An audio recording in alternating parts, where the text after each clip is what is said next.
Hey, you are listening to Sean of the South, and I'm your host tonight, Sean Dietrich, and we're coming to you live in the podcast airwaves and the radios all over this fine country. That music you're fixing to hear behind me is the Quasi Brothers, everybody, the Quasi Brothers.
Quasi Brothers, everybody, the Quasi Brothers. That was Big John McNeil, the Quasi Brothers from Kansas City, and now this next tune is going to be Patty on the Turnpike. Give it up for the Quasi Brothers, everybody.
We'll read a little bit of our mail tonight, a little bit of our mail sent in to us from listeners all over the nation who had a little better to do than to sit down and send us a message straight from the heart. First message comes from listener Meredith Retton in Birmingham, Alabama. Hi, Sean.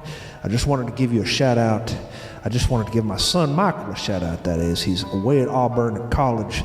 We miss him every day. I've got my famous chicken pot pie on the table for when he returns this weekend, when he comes to visit us. Come back home soon, Michael. We are waiting for you. Dear Meredith, please save a spot on the table for me. I love chicken pot pie. Odie Williams, Carmel, Indiana. Just wanted to tell you about my father, Sean. He's a retired Navy guy, and he's the strongest man that I know. But he is very, very scared of spiders. And I saw him just last week backed up into a corner of his living room. He was having himself a nervous breakdown. He begged me to kill this spider, and I went all around looking for it throughout the house, but I could not find it. And when I finally found the spider he was talking about, I had to laugh, because that thing was so small I could hardly even see it. Besides, it was just a daddy long legs, and daddy long legs don't do no harm to nobody. I rolled up a newspaper and I tried to get it, but I missed it. So I had to lie to my father. I told him I killed it, and he didn't believe me. He asked to see the evidence. So I just pretended to flush it down the toilet real quick, wrapped it up in a Kleenex. My father, Mr. Tough Guy, he's a big old wimp. I've got him listening to your show. Just wanted to tell you that story because you're always asking for funny stories. That's all I got. Dear Oni, thank you very much. That might be the funniest one tonight. Alma Ramirez, Pittsburgh, Pennsylvania.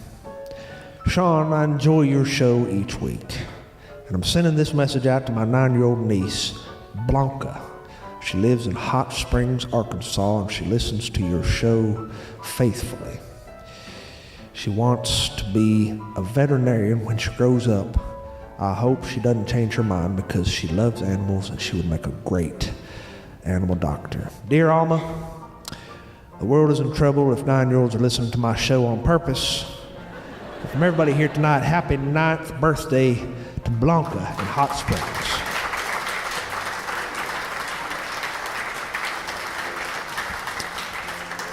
Philip Supfold, Alpharetta, Georgia. Sean, my mom had so many jokes memorized, it was insane. She could tell stories about this and that and the other, and she could make you laugh. Oh, she could make you laugh, and I wish she were here with me sometimes, because days get lonely in this big old house where I live, which was the same house she raised me in. I still sleep in the same room that I slept in when I was a baby. But now I live here with my family, and I sleep in that room with my wife. And my mama lives in heaven.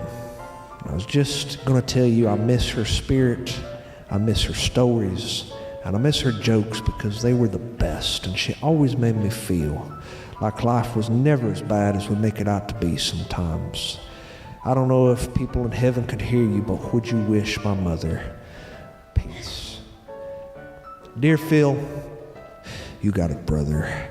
Dear Philip's mother, may you have peace wherever you are.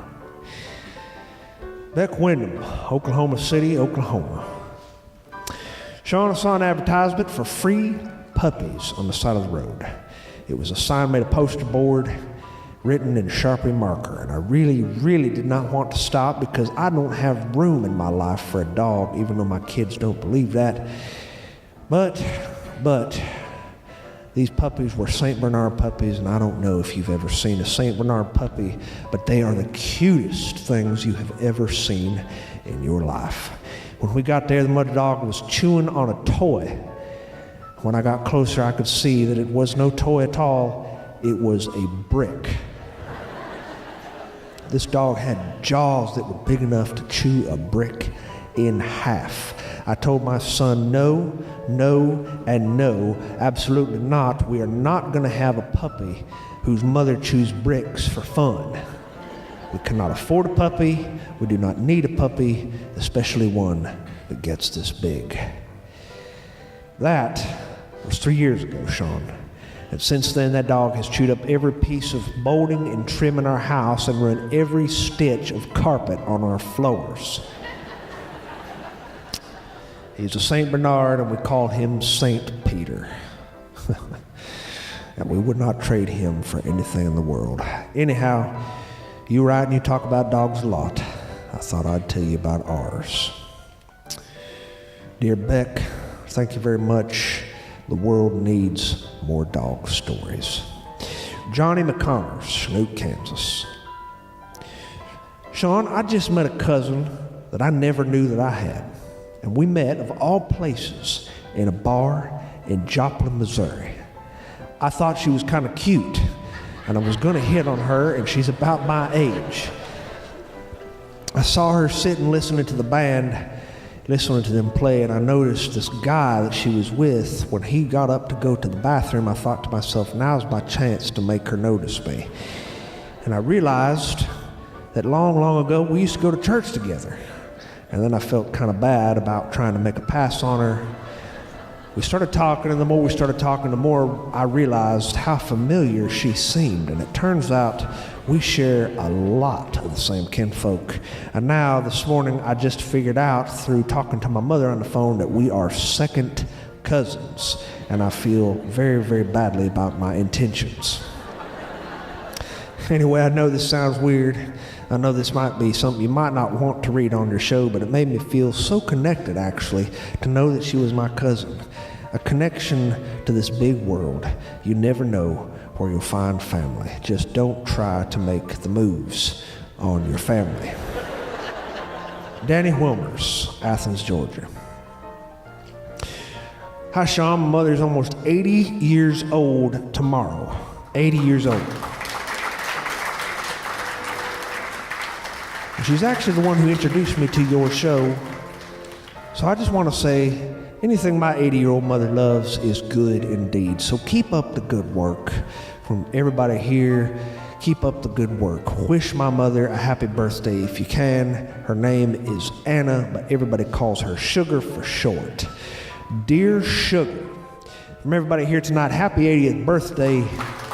Happy 80th birthday, and may your kids rise to bless you and never give you anything that would cause unnecessary heartburn.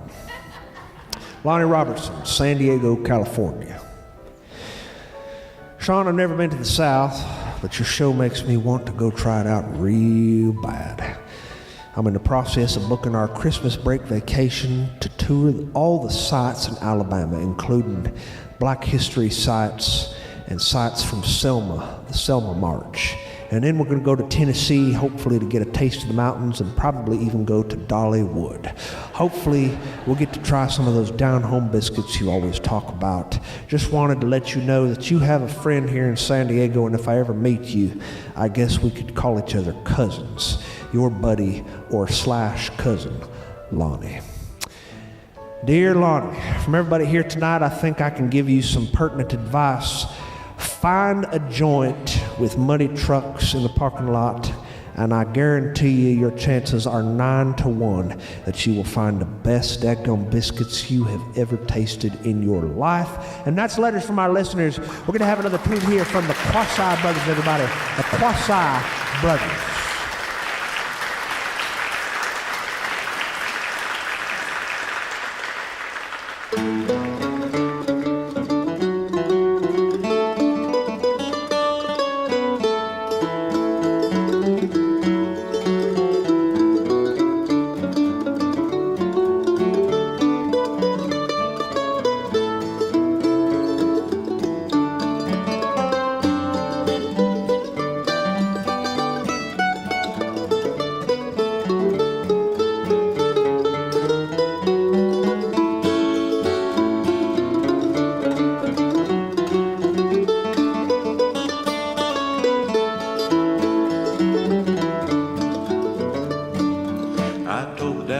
I told the whippoorwills just how pretty your smile is. Yes, I told them all about you.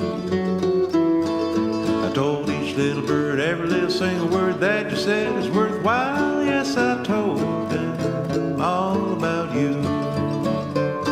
I told the moon, every little star that shines above, about the way you roll your pretty eyes and how you love. Each little honeybee knows it's gonna be a honeymoon for two. Yes, I told them all about you.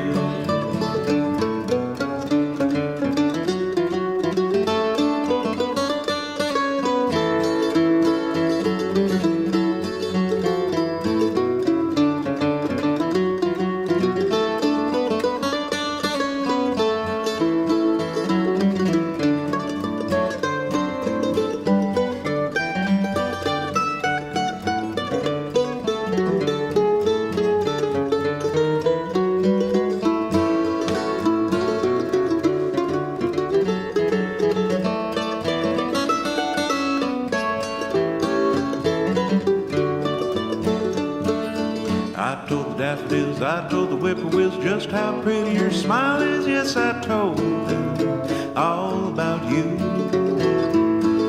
I told each little bird, every little single word that you said is worthwhile. Yes, I told them all about you. I told the moon and every little star that shines above, about the way you roll your pretty eyes and how you love. Each little honeybee knows it's gonna be a honeymoon for two. Yes, I told them all about you.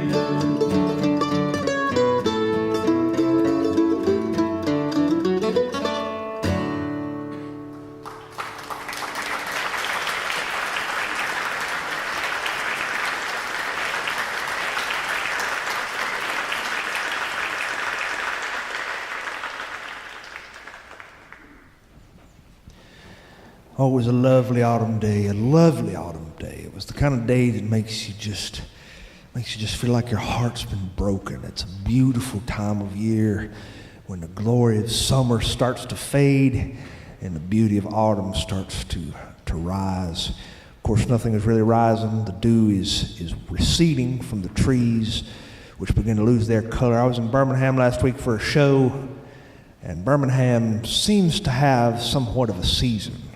Whereas where I live, Northwest Florida, where my mother lives in Black Creek, Florida, you don't get much of a season at all. You get trees which barely change color. The longleaf pines go from being a rich green to kind of a lime puke green. There's not much to be said for fall in our part of the world. But in Birmingham, you almost have the semblance of fall. You have trees which change color. A week before, I was in Guntersville, Alabama, and fall was beginning to take over the world, beginning of October. I went all around and looked at the small trails which surround Lake Guntersville, Alabama. Lake Guntersville, Alabama is where God did some of his best work. On the Sand Mountain region, where there's a holiness church on just about every street corner, where women wear 10-foot tall beehive hairdos, and during the summer times they go to the public pool dressed in long denim dresses, and they will jump in that public pool in those long denim dresses and go swimming. I've seen it done. My cousin Ed Lee and I went to a church once on Sand Mountain.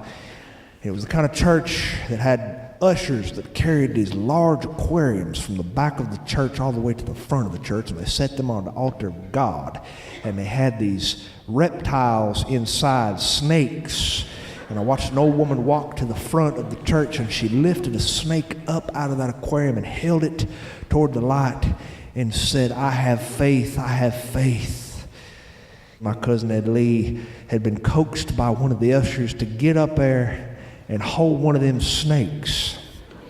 And just as he got that snake above his head, he closed his eyes and he smiled like the Holy Spirit was taking him over.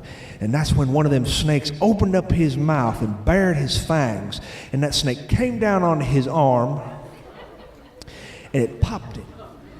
He flung that snake into the air and he screamed a 4-letter word beginning with the 19th letter of the alphabet. He walked outside and he was panting heavy and breathing.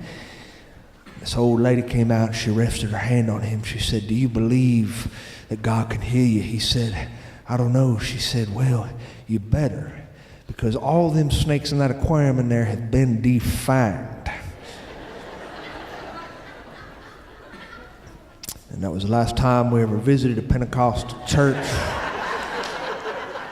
Cousin Italy and I. Lake Guntersville's a beautiful place, and you can see the colors of fall take over that place. It's beautiful. Oh, it's beautiful. I was walking around a grocery store up there. I saw a man who was clearly a holiness man. You can tell holiness people, they grow their hair in different ways. The women grow their hair in 10 foot tall. And the men, they let their hair grow a little bit longer than normal. Not much longer, but just a little bit longer so that it has a little bit of height to it. They get that thing way up in the air, because the higher your hair, the closer you are to God. I saw this man wandering the rows of the supermarket, and he was rolling down that aisle, and his son was sitting in the front of his cart just screaming his guts out. And that man was saying, oh George, just be patient. Just be patient and hold yourself together, little George." And when he passed me, I said, "You know, I have to commend you. I have to commend you for being so patient and kind-hearted to little George." He said, "Buddy, my name is George." Yes, sir. Autumn is a beautiful time of year. I love it. I love it. It was an autumn season when my father would stand in his shed with his friends, and they would drink Dixie beer. Dixie beer was brewed in New Orleans starting in 1907. It's a wonderful beer in a green bottle. It tastes a whole lot like cat urine. But he would drink it, and he asked me if I wanted a taste one day, and I took a drink, and all his friends were looking at me to see my first entrance into manhood. I took a sip, and I gagged almost. I said, "It tastes terrible, Daddy." He said, "I know it, but one day that cat urine's going to taste awful good to you." Awful good. Autumn season is the time when my mother would go in to town and she would get new clothes. My mother was a seamstress. She knew how to make things. She always had a little baggie that she'd sent away for a mail order, and they were tags that she would sew onto our garments. They had our last name on the back. It said Dietrich. There were some tags with my name, some tags with her name, some tags with my father's name. My father always had a tag with his name in it for everything that he owned: his welding jacket, his welding overalls, his welding jeans, even his welding helmet. My mother would sew our names into everything we owned. All of my underpants had my name sewed into the tag. Sean Dietrich was sewed right in there in case I ever forgot who I was one morning when I was putting on my tighty whities. Once a year around autumn time, my mother would go into town, and they just built a shopping mall right in town. It was a tall, 2 levels, and it was wide. It had handicapped parking up front. Nowhere we ever went to buy groceries or items or to buy jeans for my father. My father was so skinny, his jeans only had one back pocket on them. He had to run around in the shower just to get wet. And if it worked for his Adam's apple, he'd have no shape at all. She took us into that mall. They just built it. It was larger than anything I'd ever seen, like 4 football stadiums pressed together. I'd never seen a place this big. It had an atrium right in the center, and they said right there in that atrium was a food court. My mother drove us into town in her Blazer. She kicked open that door, and we walked through this long parking lot toward the shopping mall. It was incredible. We walked through these sliding doors. We walked around this shopping mall. They had all sorts of stores. They had stores that sell candles of every scent and flavor you could ever imagine. The reason I stopped in this store was because it smelled like a big old pumpkin pie. But it was not pumpkin pie. It was just a candle called pumpkin pie. I'd never heard of such in all my life. It was the most wonderful thing I'd ever smelled. I took that candle. It was called a Yankee Candle. And I sniffed it. I pulled that sniff into my lungs. And while I was in that candle store, I somehow got detached from my mother. I'd wandered off. And I lost track of her. I walked out of that store and I was dizzy from all the scents of candles I'd been smelling. And she was gone. And I was terrified. I didn't know where she was. There were people walking by me of every shape, size, and denomination. I could tell just simply by the way some of these people were walking, they were not Southern Baptist because they had rhythm in their step, and Southern Baptists do not have rhythm. We were the kind of people who did not believe in premarital relations because it might lead to dancing. You can watch me walk across the room and you know that I was raised Southern Baptist because I have a little hitch in my get along. I have a stiffness to my gait. It looks like I have what my father would say, a corn cob wedged in an orifice of my body that I shall not mention. I stood in the midst of these people and I started to sweat. My palms started to sweat, my forehead started to sweat, and I felt like I was losing all my color, much like the leaves do during the autumn season. I was terrified. And I called out, I said, "Mama, Mama," but I couldn't find her. And I looked at the sign above that storefront that I was looking at, Yankee Candle Company. I knew the demise of my life would be because of a Yankee. I knew it. Ever since my father had been walking along one day, ever since he'd seen a man standing on the ledge in a big city, the ledge just outside Spring Hill, Tennessee, the man was standing there and he was about to jump, and my father said, "Don't do it. Don't do it." He said, "Give me one reason why." And my father said, "Because of your mother. Don't do it because of your mother." He said, "I ain't got no mother." My father said, "Well, don't do it because of your father." He said, "I ain't got no father." He said, "Well, don't do it because of Dale Earnhardt." The man said, "Who's Dale Earnhardt?" My father said, "You know what? Just go ahead and jump, you Yankee." I started walking along this shopping mall and took my chances. I looked around. I saw nothing of familiarity. I saw stores that advertised earrings, not for women, but for men. A man was standing out front. He had piercings in his nose and piercings in his ears. He wore jeans that were not blue, but white colored with little flecks of dark on them, and they had holes on the knees. He had an earring wedged in his nose, with a chain strung from that ring in his nose going to his ear. I stopped and I asked him why he had pierced his nose. He said, "Because it's cool, son. It's cool. Would you like me to pierce your ear?" And I walked 2 steps backward from him, and I bumped right into a man who was wearing pure leather from head to toe. His hair was greased to his head, and he had a ducktail coming down over his forehead. He had snakeskin boots on and a chain going from his pocket to his wallet. He said, "Watch where you're going, son." And I was very scared. I'd never seen this many people in one place before. I kept on walking, and I walked on a little further, and there was a place that sold perfume. There were smells inside this store that were terrifying because they were not what I was used to. I was used to my mother's perfume, which was Estee Lauder's Youth Dew. I kept on walking, and I passed Macys department store. I'd never been to a Macys before in all my life. There was a man in that store. He was playing the piano. He had claw hammer coattails coming off his tuxedo. He was playing Rhapsody in Blue. He was playing songs by George Gershwin. He said, "It's customary to tip the piano player, son." I said, "I ain't got nothing but a quarter." He said, "A quarter will do."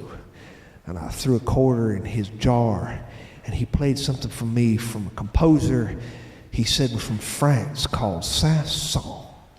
He played Carnival of the Animals, the Swan.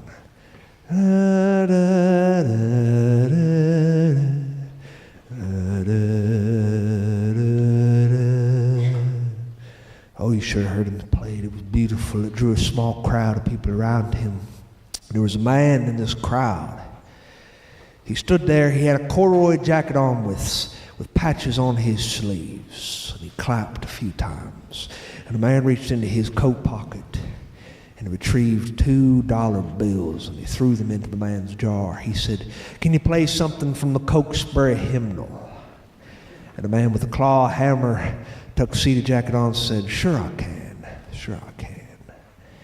And he played, "Fairest Lord Jesus, ruler of all nations."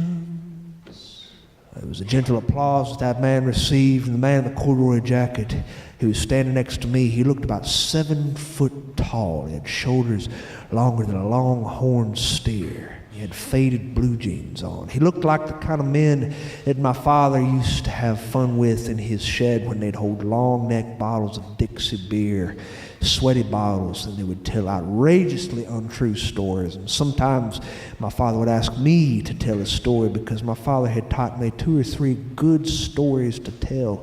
One of the jokes my father would have me tell for his friends in that shed would be the joke about the Southern Baptist preacher who did not believe in Halloween. He believed Halloween during the autumn was a raucous holiday that was sinful, where men and women would encourage their children to dress up like horrible creatures. He thought it was terrible and lascivious.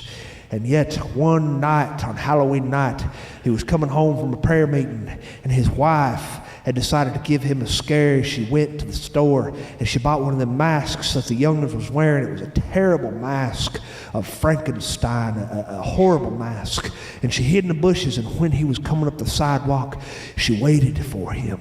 And just at the last moment, she jumped out and she scared the living bejesus out of him, and she said, "Boo, I'm the devil." And that Southern Baptist man just held out his hand unmoved, and he said, "I'd like to shake your hand because I'm married to your sister." This man played the piano in the mall. He was good. He played, "There's room at the cross for you."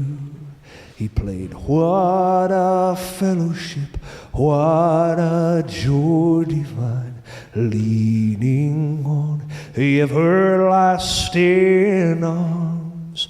And the man in the corduroy blazer, he just clapped very softly for the man playing the piano. And so did I. The man in the corduroy jacket looked at me. He said, "Say, you look familiar." He said, "Are you lost?" I said, "I don't think so." My parents had taught me to be very, very wary of strangers, because when you grow up in a place that's very small, you learn how not to trust people who don't look like you do. But this man looked a whole lot like the men my father came from, the men I came from. He said, "You look lost." He said, "Where's your mama or your daddy?" I could feel my face start to break. I said, "I am lost. I don't know where I am." He said, "Well, I can help, I think." And he held out his hand. He said, "It's okay. It's okay. Let's go find your mama." And I was very wary. I didn't know what to do. I said, "I'd prefer not to hold your hand, sir." He said, "That's okay, that's okay." I put my hands in my pockets, and I stayed at least 4 feet away from this man. And we walked through that shopping mall together, me and this man. We walked through all sorts of stores. We passed all sorts of people. And I let people walk between us because I was too afraid to stand close to him, because I did not know him. I did not trust him. People from small places are distrustful. But I followed him. We walked past the J.C. Penney, and we stopped and we looked at the mannequins in the window. He said, "What kinds of fashions will they come up with next?" He said, "Do you know that in my mother's day, they wore dresses that came all the way down to your ankle? He said, nowadays they wear things that come up above the knee. What's this world coming to? We kept on walking. We walked a little further. We passed that Yankee Candle store again. He said, my God, it smells like a bakery in there. I said, don't go in there. It's just a bunch of Yankees who don't know who Dale Earnhardt is.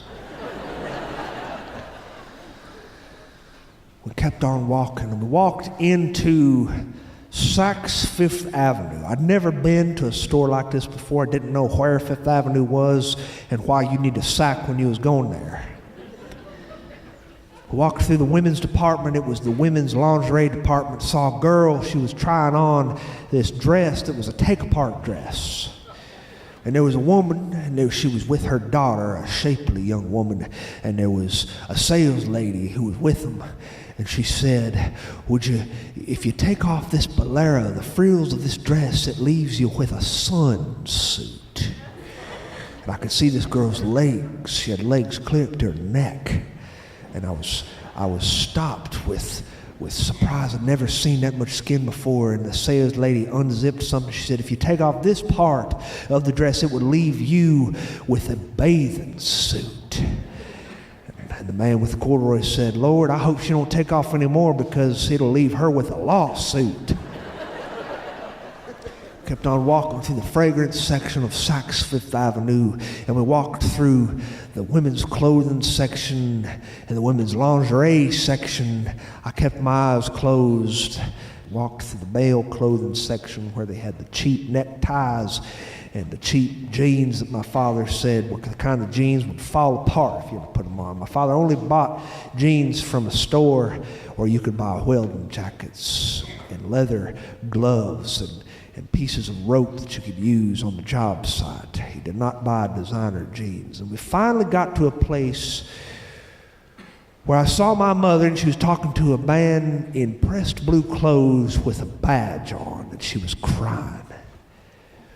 She was crying. I'd never seen her cry like that before. Her face was covered in tears. Her cheeks were plum red. And the man just stood in the distance. He said, I believe that's your mama, isn't it? He said, well, I think you got it from here. And he winked at me. And I just looked at my mother talking to that man with the badge on. And I walked toward her, and I realized as I stopped just by a mannequin display, that man had guided me across a busy, busy place, a sea of people who I did not know, all the way to my mama. And I turned back to thank him. And when I turned back, he was gone. I walked toward my mother, and she caught a glimpse of me. She had no shopping bags in her hand. She had nothing but her purse. She dropped it, and she ran toward me, crying, and she said my name, and she threw her arms around me, and I threw my arms around her, and for an unexplained reason, I started crying too. She said, oh my God, I was so worried. Don't ever scare me like that again. Don't ever scare me like that again. We went into that candle shop, and I couldn't find you. I said, oh, Mama, I was off smelling the pumpkin pie candle. We walked across that busy shopping mall, and she said, would you like some ice cream? We walked into this ice cream shop, and I got chocolate and vanilla ice cream, which were combined together in a swirl placed onto a small cone. And I licked it for all it was worth. My mother said, would you like another one? She was just so glad to have me. I said, yes, I would, ma'am. I went up to that counter. I got me a chocolate and vanilla ice cream swirl again. And after I finished that, she said, how about some food? How about a hamburger or some chili cheese fries? I said, yeah, I could eat. And I went up there and I got a chili cheese fry and a burger. And I ate it with my mother. When we walked our Blazer out there in the parking lot that beautiful autumn day, my mother said, oh, don't ever leave me like that again. Don't ever leave me like that again. And I thought to myself, as I was so full of ice cream and chili cheese fries and hamburgers, and chili cheese fries was awful good. Maybe I better get lost a little more often. Hey, thanks for listening to me, folks, tonight. It's been a real pleasure. Thank you very much. Thank you very much. Hey, thanks for listening to Sean of the South. I've been your host today, Sean Dietrich, and it has been a bona fide pleasure, if I do say so myself. Hope you join us next week, and maybe even the week after that, if you ain't got nothing going on. That music you heard behind me today was the Quasi Brothers, Jesse and Steve from Kansas City. Since Jesse moved to KC in 2013, they've been playing nearly every Tuesday evening, learning new and old songs on a combination of the fiddle, banjo, guitar, mandolin, and any other stringed instrument you can think of. These guys aren't just good, they're beautiful. Check out their music on iTunes, Amazon, or CD Baby, or look them up on Facebook, and you won't be sorry that you did. To find anything more about what I do, you can visit SeanOfTheSouthShow.com. And while you're there, I hope you take the time to check out our archives. You can find every episode starting from the very first one to this current episode you just heard. Also, I hope you take the time to drop us a line, because I love to hear from my friends. Tell me about your birthday announcements, grandparents' anniversaries, church socials, ice cream potlucks, doesn't matter. And I'll do my best to read them over the air if I am so inclined, because I love to do that sort of stuff for my friends. And speaking of friends, wherever you go, there you are. And wherever you are, there you have gone. Adios.